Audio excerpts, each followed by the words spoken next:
Hello again. Every morning I give thanks for the day ahead and ground myself. Looking outside, there is always something new and beautiful to be grateful for, rain, hail or shine. Then I shower and give thanks for the abundance of hot water. I sprinkle bergamot essential oil in the shower and I let it do its magic. As the steam rises, so does my mood, enhanced by the delicious aroma of a citrus blend to energise and invigorate me.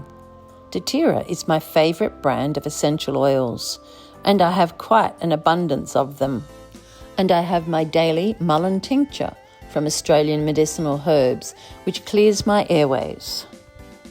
And while I have my first coffee, I spend 5 minutes listening to my favourite inspirational speaker or read something enlightening. Just a few minutes, but it makes such a difference to your day. The final step in my preparation for beginning my day is either lighting a candle or an incense stick, which keeps the mood elevated all morning. Just simple things that I got into the habit of doing. I believe if I take care of me, it makes me a better person to take care of all my responsibilities, including my animals that I love so much. I grew up in a house where animals were a big part and very loved. They were mostly rescue kittens that needed saving, and they always made the most devoted and loving family members, grateful for any love and attention. The cats regularly ended up in our beds and made great hot water bottles on a cold night. Dad was a real softie and never drove past an animal that was hurt or injured. He always brought them home and we did our best to save them. We raised many joey kangaroos who hung in makeshift pouches over the back of a chair in front of a heater, bottle-fed with special roux formula. Sadly, some died and there were always tears. The little roos were very susceptible to pneumonia, but we raised a few successfully to ripe old ages. Dad even had one that used to follow him around. Dad once brought home a small injured fox. It was given food, TLC, and once it was rested and recuperated, it set off on a mission to eat our chickens. Foxes are much maligned. Dad was a fan of unusual animals, and he had a pet ferret called Augustus. Augustus loved Dad but terrorised everybody else. He was never used for hunting anything, but he loved us terrified children. We'd hide on the back of the lounge screaming while he was nipping at our feet. I'm proud that all my children have inherited this love and kindness for animals. 12 months ago, my daughter rang me distraught that there were 3 tiny abandoned kittens starving. There was never a question that I would take them in. I wasn't quite prepared for just how tiny they were, not yet able to lap, so I was feeding them through a syringe. They were so hungry they were chewing at my fingers.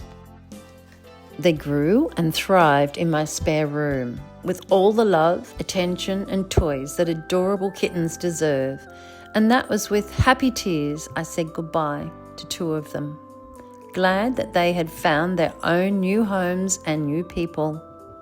Dash stayed with me and is now learning that some dash hounds are friendly and some are like Alf, a little catiferous.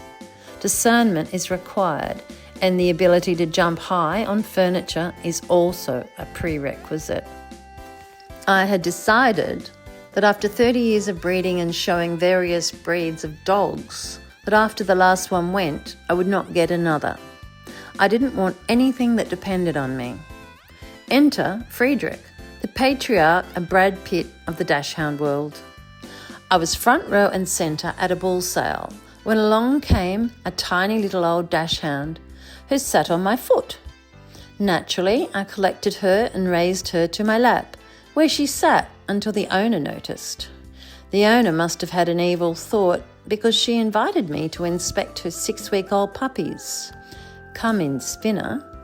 As I sat watching them all run, play and eat, along came a little chocolate and tan male, who also chose my foot to sit on. Naturally, I saw it as a sign, and that's how Friedrich came to be our first of many dachshunds. We collected him 2 weeks later with the bulls, and life has never been the same since. He has travelled far and wide in truck and caravan, and has been in every outback pub in New South Wales and Queensland. So much for not having anything that depended on me. No one told me dachshunds were like potato chips and that you just can't stop at one. My dogs are all ball obsessed, but none so much as Kit, my beautiful black and tan piebald boy. Unfortunately, they only like Kong red balls, which don't last very long, so it's a constant battle keeping them up to them. Letty is the diva of the family, the smallest but the mightiest, who rules with an iron paw. She's also the most vocal when displeased.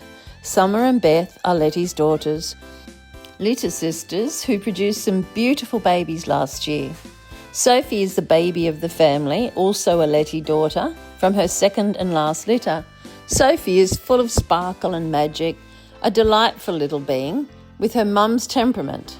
Gertie is my lazy girl. She hates cold weather and getting out of bed of a morning. She would be happy to stay there all day if I were to let her.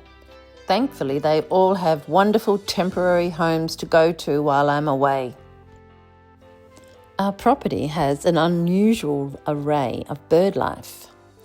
Early of a morning, the sounds are a sweet serenade. It's nothing to see ducks swimming in our pool or eating seed from the bird feeder, along with galahs, parrots and magpies. This year, Mrs. Magpie made her nest in the tall trees nearby from the hair in the bottom of my hanging baskets. And then once the eggs hatched, she would attend daily for me to feed her. Then off she would fly to the nest to feed her young. She would make many trips back and forth. It was a precious moment when she presented her beautiful babies to me. Albert, the kookaburra, arrived the day the cyclone Albert was predicted. He was sitting forlornly on the railing after all of his friends had flown off and left him. I'd moved all of the outdoor furniture inside and we anticipated a wild night, so I couldn't leave him out there all alone. I picked him up and put him in a dog cage overnight. He had 5-star indoor accommodation while the wind and rain battered outside. Then by morning, his friends returned for him. I wonder what story he told them of his adventure.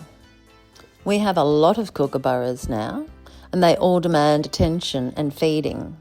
If I'm slow, they eyeball me through the window. And if that doesn't work, they use their beak to knock on the windows. Some are so tame that you can pat them, and others would take your finger off.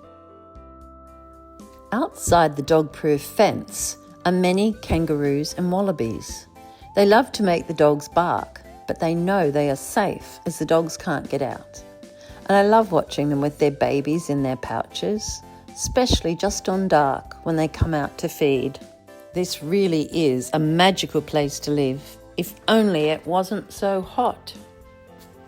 It's June now, so coming into winter, and most days are still around 25 degrees. I'm so looking forward to my Yorkshire winter, so I can rug up and go for crisp walks and hopefully make snow angels. It's still 6 months till departure, but the countdown is on. So I'd like to leave you with this thought, and I'll see you again next time.